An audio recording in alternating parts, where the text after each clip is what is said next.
Well, welcome back. Here we go again. We're going to finish off the last section on this wall tonight.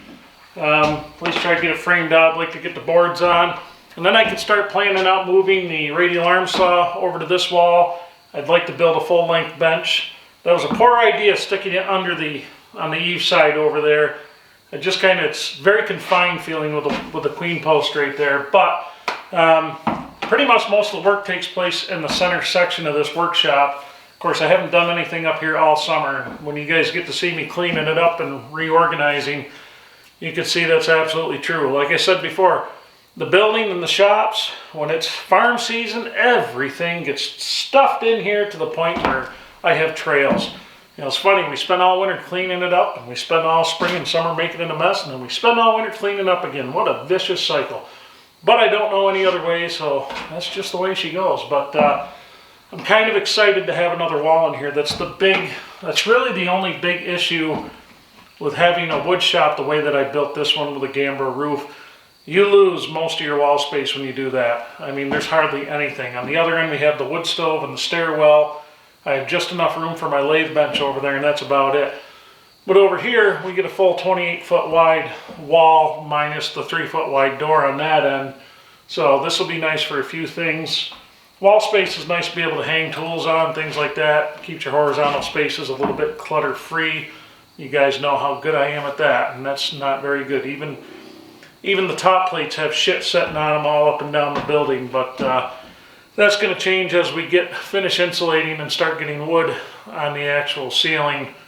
That way we can insulate it, maybe heat this thing this winter. So anyway, stay tuned, hope you enjoy it, and I'll catch you on the other side of it.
My first job in the trades years ago, you're talking close to 20 years now, I framed houses.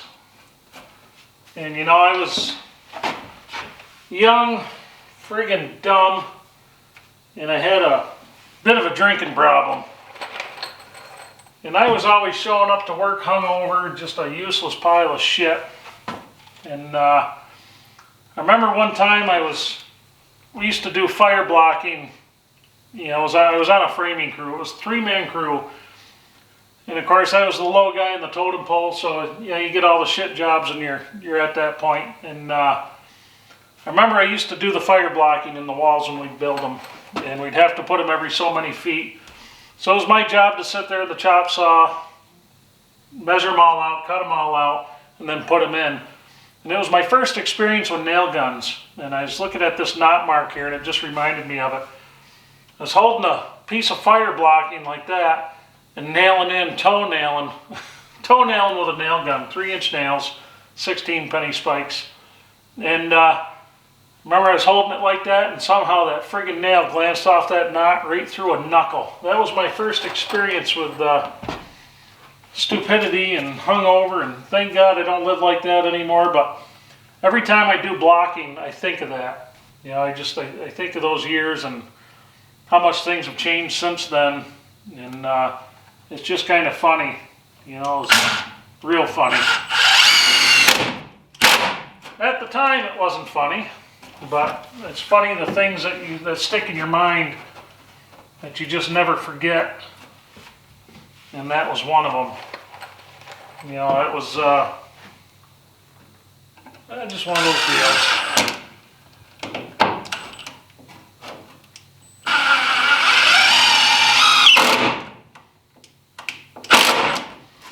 those were the nail guns at the time, where if you had your finger on the trigger, all you had to do was hit the tip on something. And I watched a guy climbing down a ladder one time, and he had his finger on the trigger of that nail gun for whatever reason. Didn't he set that tip right on his knee? That was nasty. I'll tell you what, I think the whole crew back then was a bunch of alcoholics, because there was always something like that going on. Kind of taught me how not to do things. I mean, they were good at what they did, but when it came to simple stuff like that, boy, it could almost be dangerous showing up there.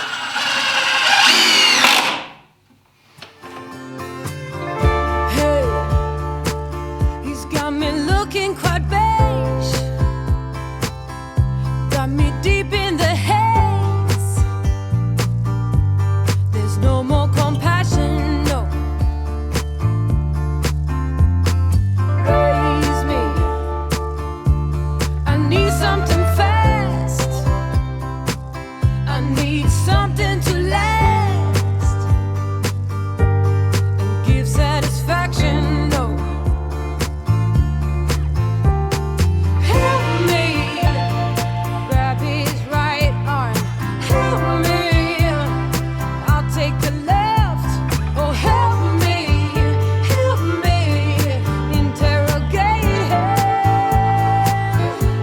How big is your love? Tell me, how high is your patience? What can I be saying? I wanna catch the wave. How big is your love?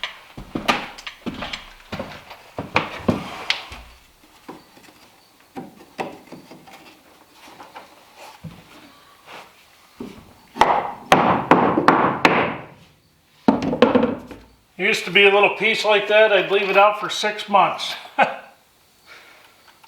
Funny the terrible working habits you get into, but we're trying to change all that.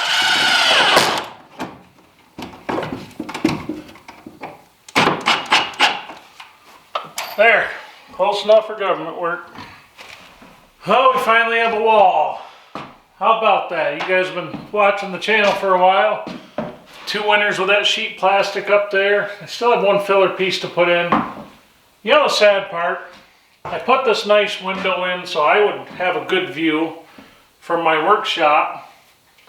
And the boss lady wants me to put a curtain on this, because she's tired of the scumbag who's always doing this in the window every time she's working out. I don't know what the problem is, but I guess it is what it is. So maybe I'll make sure it's camouflage, or at least maybe where I can see through this side at least, so she still thinks she has privacy. I'm weird like that. But anyway, we have a nice wall in here to work with. We could get the radial arm saw moved, build it a proper bench, in-feed and out-feed table, things like that.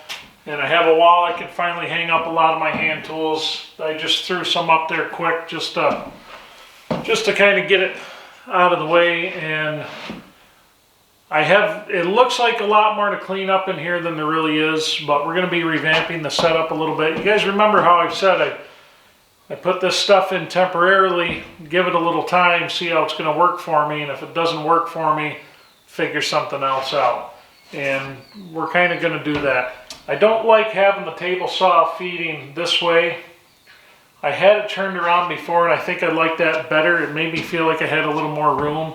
Not that it's really any better, but maybe it's placebo effect, I don't know. But, so we're going to end up turning it the other way. I'll probably keep an entire bay for it. The planer we're going to put off to one side, because I don't need a ton of room to run that. Same thing with the joiner. Bandsaw. The bandsaw is portable, so I've got a nice roll around base that it's on, so that really doesn't matter. That doesn't really have to have a permanent place. I don't use it a ton, but obviously the lathe is going to stay where it is. The chop saw station, I'm going to do something different with that. I like the setup, but where it's at, it's nice for small stuff. I guess we'll keep it there for little stuff, cabinet work and things like that. But yeah, so we're going to continue on. I got to keep insulating the floor. I've got a lot to do before snow flies, but this happens every year. There's a whole lot to do before snow flies. But every year I get a little closer. Every year it gets a little better. I mean, I'm starting to feel like Don Quixote here, you know what I mean? I'm sitting here tilting at windmills every season, just trying to get things wrapped up that need to get done. But, yeah, it's coming along. Coming along nice. This wasn't a huge project, but with the limited time I have, it's just one of those pain in the ass things I just had to get done. We're going to be insulating it on the inside, and then we're going to have 1-inch pine boards all the way around in the workout space, and pretty quick I'm going to be putting down the flooring in there. Some nice flooring that we took out of the house, some laminate, had quite a bit of it, and no point in throwing it out, there's nothing wrong with it. So I figure we'll put it in that workout space. She's got a bunch of floor mats in there. So, anyway, thanks for watching, everybody. I hope you enjoyed it, and I'll catch you on the next one.